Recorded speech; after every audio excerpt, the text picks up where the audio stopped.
Unconditional ലവിൽ വിശ്വസിക്കുന്നുണ്ടോ? ഇല്ല. ഇല്ല. ഈ ഒരു ഏജ് ഗ്രൂപ്പിൽ ഇരിക്കുന്ന എല്ലാവരോടും പറയാണ് അങ്ങനെ ഒരു സാധനം ഇല്ല. പ്രണയം എന്ന് പറയുന്ന ഒരു സാധനം തലയ്ക്ക് പിടിക്കുമ്പോൾ തോന്നുന്ന സാധനമാണ് അൺകണ്ടീഷണൽ ലവ്.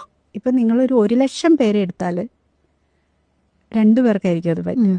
ഇപ്പം ഒരു കാറ് വാങ്ങിക്കുന്നു, BMW വാങ്ങിച്ചിട്ട് അതിൻ്റെ കുറച്ച് നാൾ അത് വാങ്ങിക്കുമ്പോൾ ഭയങ്കര സ്നേഹത്തോടുകൂടി കാറിനെ കൊണ്ടു നടക്കുന്നവരില്ലേ, 2-3 വർഷം കഴിയുമ്പോൾ അതിനേക്കാൾ ബെറ്റർ എഡിഷൻ ഇറങ്ങും, വേറെ വലിയ കാറുകൾ ഇറങ്ങും. അത് വാങ്ങാൻ പറ്റിയില്ലെങ്കിലും അതിലേക്ക് നോട്ടം അപ്പൊ ഇതിനോടുള്ള ഇഷ്ടം ഇഷ്ടം കുറയും. അതാണ് പ്രപഞ്ച സത്യം. ഒന്നും കോൺസ്റ്റൻ്റ് ആയിട്ട് നിൽക്കുന്നില്ല, നമ്മുടെ ഇഷ്ടങ്ങളും ഇല്ല. പക്ഷെ ചിലരിൽ മാത്രം നിൽക്കും. അങ്ങനെയുള്ളവരെ നിങ്ങൾക്ക് കിട്ടുമോ? കിട്ടുന്നവൻ ഭാഗ്യവതി. പക്ഷെ കിട്ടില്ല.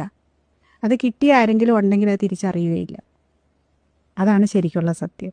ആർക്കെങ്കിലും കിട്ടിയെന്ന് വെച്ചോ, ആ സത്യം തിരിച്ചറിയാതെ, അതിൻ്റെ വാല്യൂ തിരിച്ചറിയാതെ അവരിട്ടിട്ട് പോയിട്ട് ഏതെങ്കിലും ഒരു അൺകണ്ടീഷണൽ ലവിൽ വിശ്വസിക്കുന്നുണ്ടോ? ഇല്ല. ഇല്ല. ഈ ഒരു ഏജ് ഗ്രൂപ്പിൽ ഇരിക്കുന്ന എല്ലാവരോടും പറയാണ് അങ്ങനെ ഒരു സാധനം ഇല്ല. പ്രണയം എന്ന് പറയുന്ന ഒരു സാധനം തലയ്ക്ക് പിടിക്കുമ്പോൾ തോന്നുന്ന സാധനമാണ് അൺകണ്ടീഷണൽ ലവ്. ഇപ്പം നിങ്ങളൊരു 1,00,000 പേരെ എടുത്താൽ 2 പേർക്കായിരിക്കും അത് പറ്റും.